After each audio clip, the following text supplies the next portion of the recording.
Welcome to Give Me Hope with Johanna, a place where real stories meet real hope. I'm your host, Johanna Vendel, a published author, speaker, and the CEO and founder of the prestigious International Hope Book Awards. On this podcast, we share powerful stories of faith, resilience, and transformation, conversations with authors, survivors, and changemakers who turned life's hardest moments into purpose. If you're searching for encouragement, healing, or a reminder that your story still matters, then you're in the right place. Press that subscribe button now and don't miss a story. So now, let's welcome your host, Johanna Vendel. Good day, everyone, and welcome to Give Me Hope with Johanna. Today, I am interviewing a brand new author, and this is also her first time on a podcast. And we're going to make it very comfortable for her. Let's introduce our guest, Constance Andre.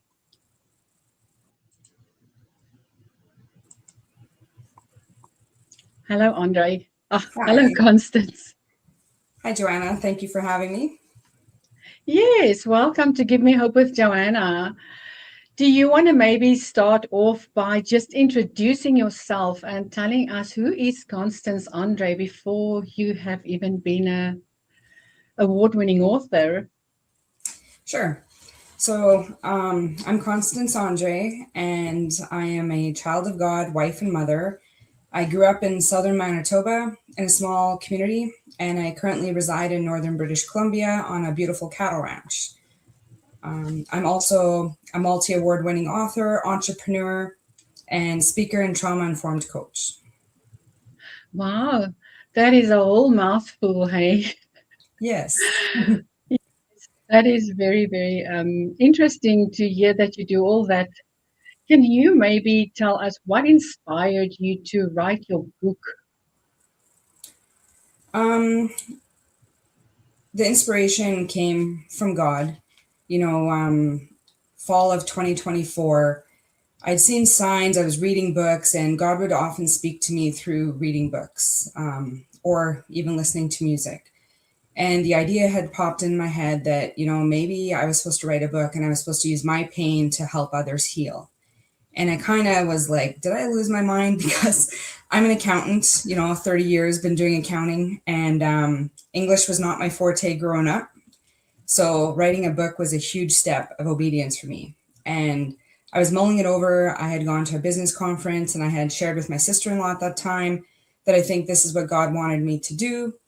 And the next day, I kid you not, the CEO and the VP of sales with that company, I was just sharing a bit about my story and what had happened. And he just looked at me and said, you need to write a book. And I just looked at my sister-in-law and I was like, is that God giving me a sign? This guy is from over the pond, not even around here. I had no idea what I was talking about. So I left that convention and flew home, and I just was finishing reading the book I was reading, and more things were just standing out, and was becoming very evident that this is what God wanted me to do, was share my pain with the world and to help others. So it was so foreign to me and such a complete 180 from where I was. It took me a few months just mulling it over, processing, really pondering, is this the road to take? And then during Christmas Eve church service, I just heard God so loud and clear, and he gave me the name of the book. And as soon as I heard that, I was like, okay, I'm writing a book. And I started the next day. Wow, that is amazing. That's amazing. And your subtitle, where did your subtitle come from? When my body failed, God prevailed. It basically is the core of my journey the last 4 years. I was involved in multiple car accidents and had a lot of health issues going on, where I wasn't able to function proper, a lot of chronic pain. I couldn't walk for over 16 months, maybe a 5-minute walk. That would be it, with a lot of pain. So my body was failing me, and I was trying in all the ways I knew how to fix it, because to me, physical pain meant there was something physically wrong, whether it's ligaments, tendons, muscles, that aspect. And it was only when I completely gave up control and handed it over, that I didn't try anymore when things started shifting. But that control is when I let God take the wheel. But as a human being, that I think is one of the toughest hurdles that we face, is we try so often ourselves just to get everything done, to fix it ourselves, instead of just going immediately to him, right? So yeah, I agree with that. If we have all our problems and we just give it to him, he can really help us to sort it out, And for you going through so many things, and then becoming such a strong example of how God works in us, then we can definitely say that God is real, because we can see the changes that is in other people. mm-hmm. You want to maybe tell us a little more about your book for people who would like to Sure. buy? So through, I'd say, about the last 4 or 5 years, like I would hear from God quite often, not like every day or anything, but he would give me a word. And quite often I would hear the word and I would kind of have an argument in my mind, thinking like, I don't have an issue with that word, so why do I need to, work on it? And long story short, God gave me 12 words that I had to deal with. And when I actually took the time and dissected it and reflected, I realized that there was something there that he was calling me to. But it didn't happen quickly. So the first root, I call them roots in my book. There's 12 roots. And the first root is anger. I had to deal with my anger. And not very many women are willing to acknowledge that maybe they have an issue with anger. It's usually, stereotyped as typically it's a man who struggles with anger. But I had to realize that trauma really affected me, whether it was the car accidents, unforgiveness, anger from things that happened growing up, just society, how women are stereotyped, treated. There was a lot to dissect in that root. So as the journey went on, and especially with the car accidents, so the 12 roots that God gave me are anger, obedience, forgiveness, control, abandonment, rest, worth, boundaries, fear, triggers, emotions, and patience. And each word found its place during my journey, especially with the car accidents. When I was at a certain stage, then God would reveal another word. And then, same thing. I would be like, I don't have abandonment issues. What are you talking about? But then it became very clear that I did. And, I would take the time and I would process it and heal from that root, essentially, before God would, a few weeks after maybe having a downtime, reveal the next root or the next word that I had to tackle. Yes, yes. Talking about abandonment, why did you feel so abandoned? Growing up, I was always left out. I grew up with 2 brothers, and, my dad would often take the boys and go and do things, and I was left behind. But, that did a lot of damage to me, even though, I know he probably didn't realize it at the time. But even in high school, growing up with friends, you have friends that just toss you aside, or people in your life that walk out and other people are more important and you're kind of just thrown aside. So that had happened a lot in my life. So I had a huge hole to fill with that. And God kind of made it very real that I had to go to him. And he was the only one that would heal that. Yes, yes. And your car accident, what year did that happen? There was 2 car accidents in early of 2023, January 12th and March 12th, actually, 60 days apart. And then May 1st and July 31st of 24. Oh, wow. So it's only recently, basically, less than 2 years ago. Yes. And that left you vulnerable in a way? Yes. The first 2 accidents, that's where I couldn't walk for over 16 months with the injury in my right leg, a lot of nerve, muscle, inflammation, bulging discs, physical structure wrong. Plus, which is why, I believed things were physically happening in my body, and that's what I needed to deal with. It wasn't until God asked me to deal with my control issue where things kind of came to a head. And yeah, it was a powerful awakening. I guess my whole life I've kind of been a strong individual that if, I put my mind to something, I just get it done. If someone tells me Yes. no, I'll prove them wrong, and I will. Like that's Yes. the mentality I've grown up with and who I was. But in dealing with these car accidents and not being able to do those things, and you sit there and your mind is willing and your body's failed you, that was a huge, huge challenge for me. And Yes. that's kind of why I like the part, especially where you said, my body failed me. And God was there when my body failed me, because people who does not have body problems and every muscle and every bone just works the way that it needs to work, that is sometimes you cannot think that the body cannot work or cannot function if you are 100% healthy. But as soon as a muscle aches or a bone is broken or a leg doesn't want to work anymore, it puts a lot of challenges on you, and it sometimes break down your worth, your self-worth. You feel like you're not good enough, you cannot do this. And then what would you say to someone that is right there where they feel that they cannot go on anymore? What would you say they should do? That's that point in my journey where I came to that realization was where I had to completely surrender, and I had to give up all control, which is a very scary place for me because I realized through my journey I was stuck in survival from 4 years old on.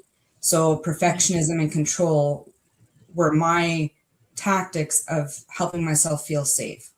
And I didn't like doing anything where I wasn't in control because I wasn't safe. So to work on that and give up that control was really a life-changing moment. And then it gives you strength, eh? Yes. But It I mean, gives you you have to strength really you didn't trust. think that you have. Yes. Can you describe that feeling? Pardon? Can you describe that feeling when you got that strength back, and how it changed your life now? It came in stages. It didn't come all at once. It was little bits. I remember very clearly the battle going on when I was dealing with the control of not being able to walk. Doctors weren't helping, or they just wanted to medicate me, and I wanted to find the root of the problem. I wanted to solve the problem. I didn't want to just treat symptoms. And so I was essentially mad at the world because doctors were failing me, my body was failing me. Felt like a failure. And then I had my yelling matches with God. I was mad at him that he didn't just heal me and touch me and heal me, because I know he could. But what I didn't realize at the time is that there was purpose in that pain for me, and that I had to actually sit there long enough to realize it and be willing to deal with it. And until I was able to actually start dealing with it and work on that issue, I wasn't moving forward. But when I would actually give up that control and realize that there was a problem, listen to God, just sit with him in nature. I do a lot of that, actually. I love nature. So I just sit with God in nature, listen to music, whether it's even just tones, like frequency tones was a big thing for me when I was dealing with the PTSD and the mental illness part.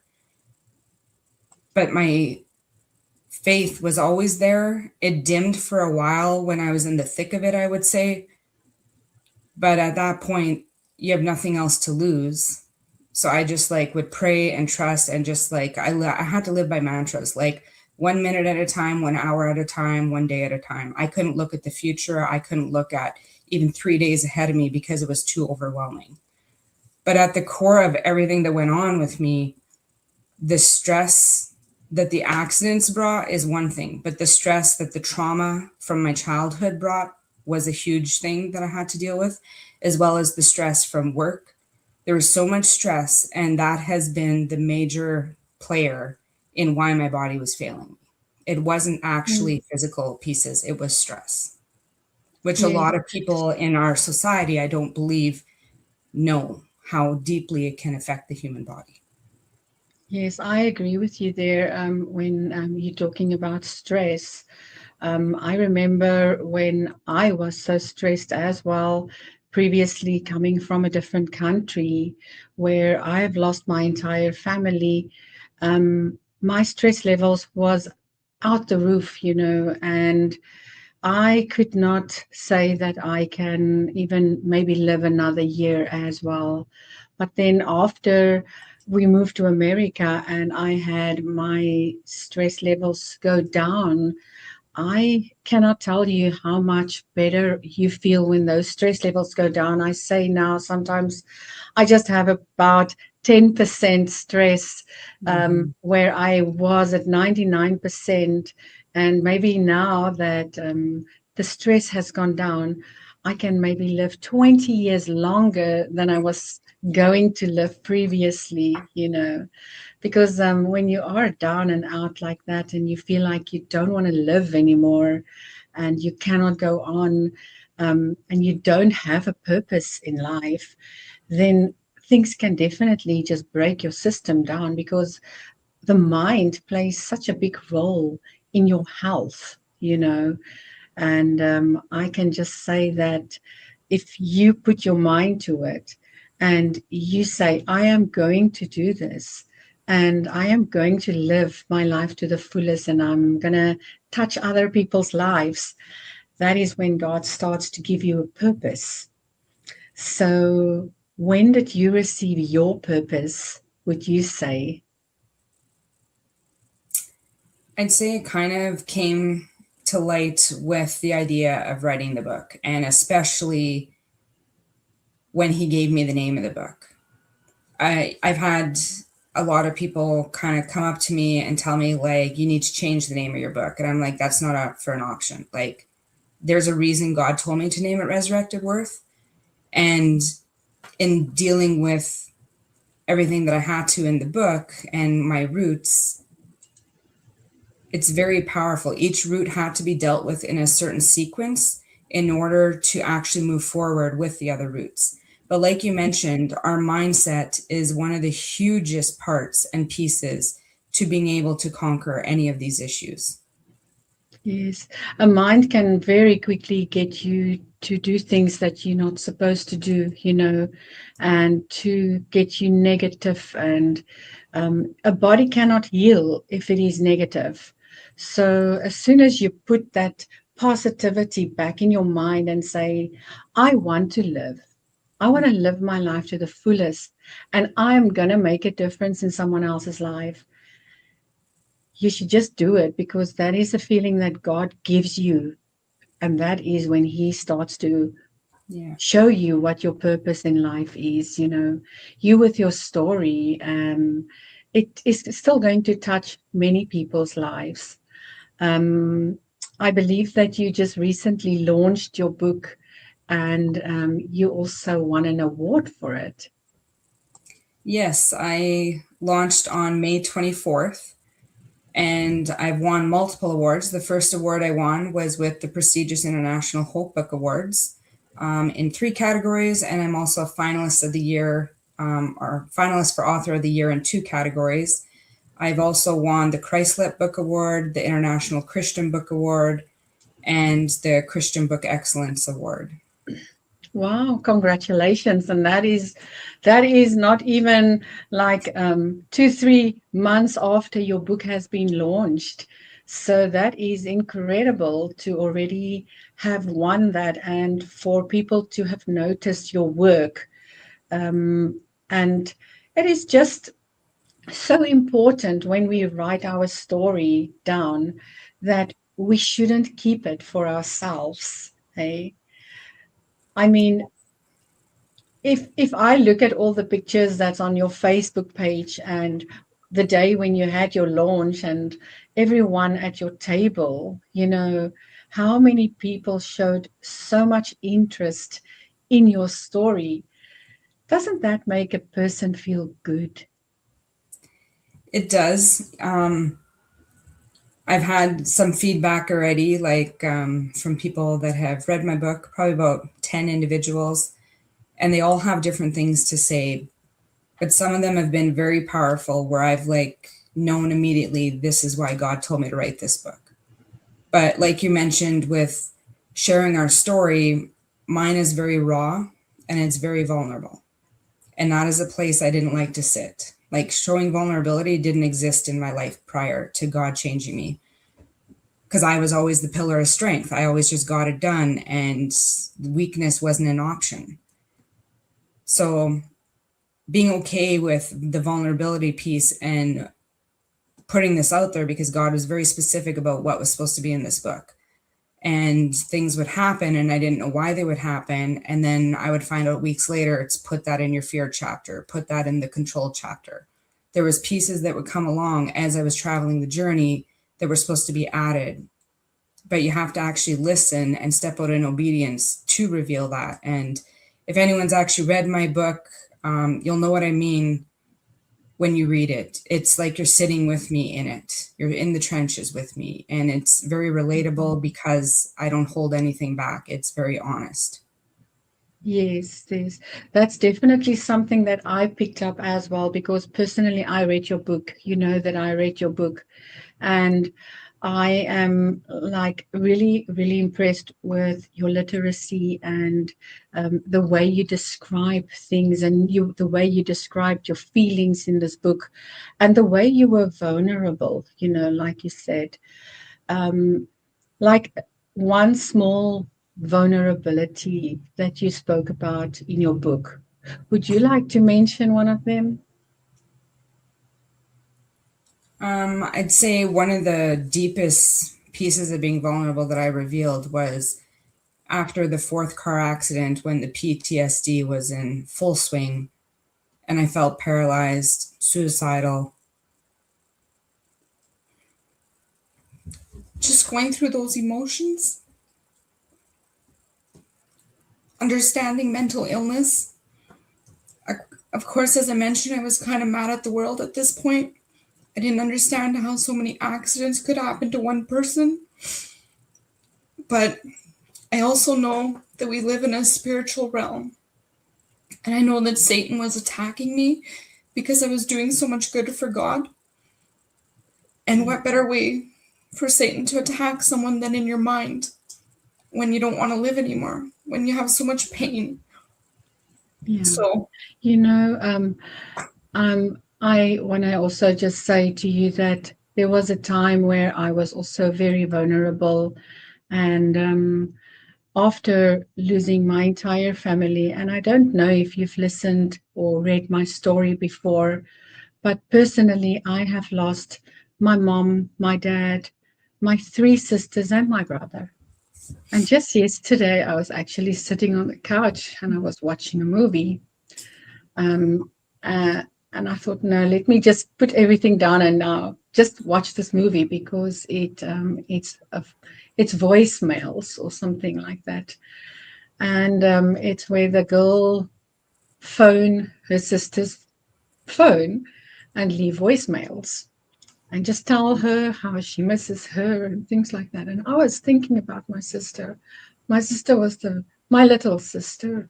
She was the very last person that was alive. And how eventually she lost the voicemails that her sister sent her. And I remember the day when I swapped phones, and the person who was supposed to make sure everything's from the one phone to the other phone, they did not do it correctly, and I lost my sister's voice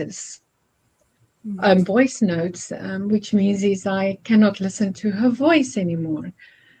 And that puts you in a very vulnerable spot, stage where you feel like, now I can't hear her anymore. And sometimes things like that happens because God wants you to get stronger. He doesn't want you to go back to that vulnerability where you were broken into so many pieces that you feel like you cannot get better, you know? So I know that place, what you're talking about. But it is Yeah. good to see that someone like you also got up, you know, and that you said that you're not going to get this to break you down even more. So that is why I love what I do, Constance, is because hearing stories like yours helps me again to heal a little bit more and more, you know, because when your heart is just broken into so many pieces, it's difficult to put it together again, you know. But you did it as well. You did it. And when you speak about that moment, like earlier, you do feel vulnerable and you do feel like you cannot keep your tears back because it comes from a place that was true, you know. Yeah. Yeah. It comes from a deep spot that, you know, looking back, it's ironic how things happen in our lives. And as we move forward, when we look back, we know exactly why they happened. And that has been a lot of my journey. Especially, I didn't understand the mental illness piece. Like, I literally was paralyzed for like 6 weeks, couldn't function, became a different person. But I really understand mental illness now, between the anxiety, the panic attacks, the PTSD symptoms. I know how to get out of it. I got out of it. I had to retrain my brain and my nervous system. I used certain tools that helped pull me out. And after I did all that, God revealed that I needed to go through that so that I could connect with individuals that are going through it. I've lived it. I've been there. I understand. These are the tools that I use that God provided and helped me pull out of it, where a lot of people don't see that. And as you mentioned, like, mindset is huge, like gratitude. I had to have a gratitude journal or just sit out in nature, do a 5-minute prayer of gratitude every single day. I had to start my day with that mind shift. And there were many days where I didn't even want to get out of bed. Like, the pain was so bad. It's like, I just wanted to end the misery, to be honest. And I know that there's a lot of people in our society that think that way, because one of the biggest challenges as well that I heard through my journey is how individuals do not understand why faithful Christians struggle with suicidal thoughts. And, you know, the Bible is very clear that if you hand everything over to God, He will deliver you, things will change. But I was a very faithful Christian. I've grown up with faith my whole life. And I had those thoughts where it was so dark and Satan had me so bound that the strongman of fear was on me like nothing before. I couldn't even drive and I couldn't even be in a vehicle because these accidents happened on all sides of my vehicle. So my body just got so tense, even sitting in a car. And that is, how do you function in life these days when you're not in a vehicle? And definitely I had to be the driver, because not being in control just made it even worse. But being able to go through it and tell people that the individuals that say those things to us, that, you know, if you put your faith in God, you will be healed, like you shouldn't have those thoughts. Those are the people that have never lived it. They've never walked through the journey. They have no idea what we're dealing with. And that is, like I say, why God, I believe, He didn't put me there, but He allowed it to happen. It's kind of like Job in the Bible, where God says, test my faithful servant, but do not touch him physically. And I felt like that's what was happening. There was tests coming at me left, right, and center with how I would respond, how I would deal. Would I just throw in the towel? Would I get through it? And essentially, I mean, I got through it with God. But like I said, there's yelling matches. There's not, God's just everything, and I'm the nice little sheep following Him. There was like a lot of wrestling, like when you're trying to put a halter on a steer and he's fighting and trying to go his own way. That was kind of me and God in my journey for a while. Yes. Yes. No, I agree. I agree. But as soon as one gets up and you have learned how to get up, back up, when you do get in that dark place, it's much quicker to get out of it again because you know how to get out now. And as soon as you, like you said, train your brain to get out of that dark place, it is not difficult to say, okay, I don't have to stay here. I can open the door and I can go into the light again and I can be better. But God uses us, He uses us so many times in different ways. And we don't always know it when we are going through what we are going through.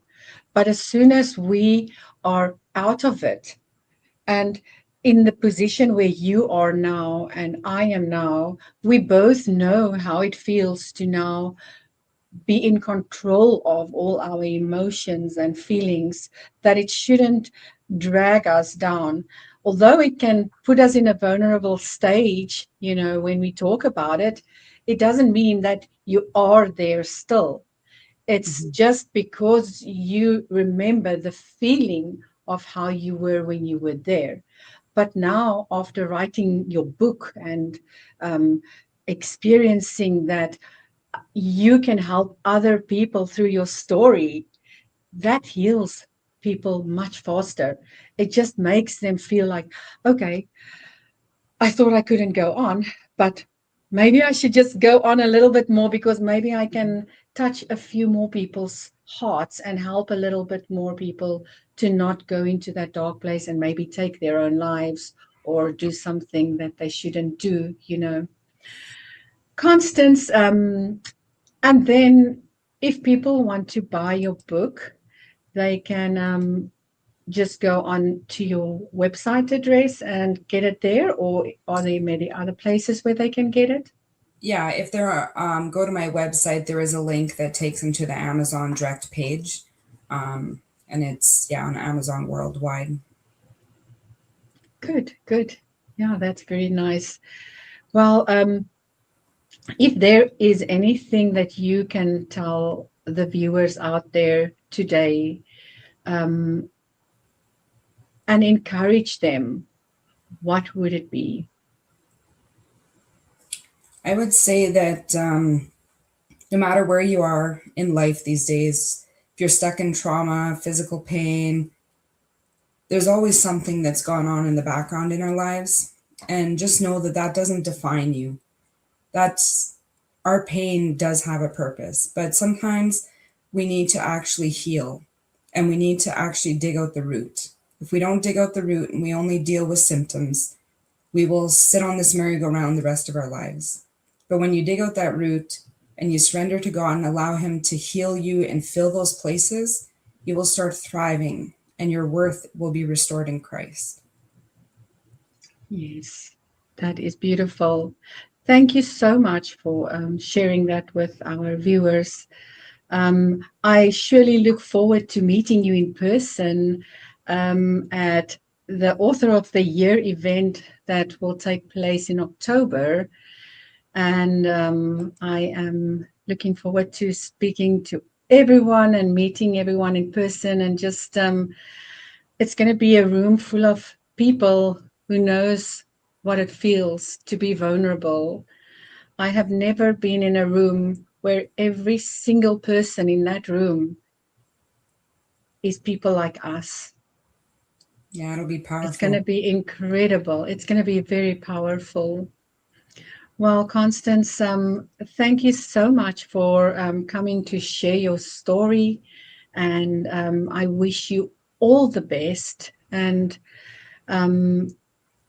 blessings for the years to come, that your body will carry you to do the things that you must do, because now you are going to do it for God and God's people. They need to hear your story and you need to get it out there. And I can just tell you that you are going to be so blessed. So well done in everything that you've done. And we will speak soon again and get to meet each other, and it will be much more comfortable. We can just talk about everything. It's going to be so amazing. But Yeah, blessings.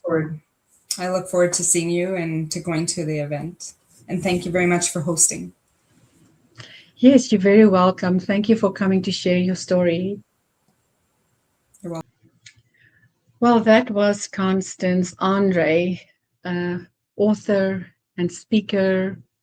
And if anyone wants to get hold of her, please look at the website address at the bottom there and reach out to Constance so that you can maybe hear her story, read her story, and get to live a little bit longer than what you normally were going to go.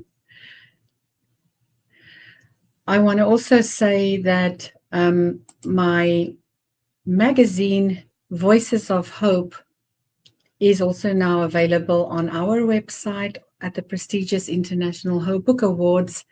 And if anyone wants to be in the magazine and have a story to share, please reach out to us at the prestigious International Hope Book Awards. Give Me Hope, Voices of Hope.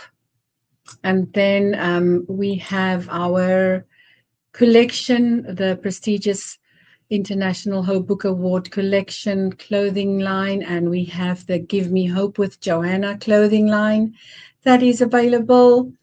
And we look forward to spending time with everyone at the awards.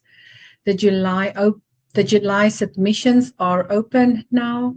If anyone has a story of hope and they would like to share it with the world and with us here at the prestigious International Hope Book Awards, you are very welcome to enter your book into our award system, and we honor stories of hope.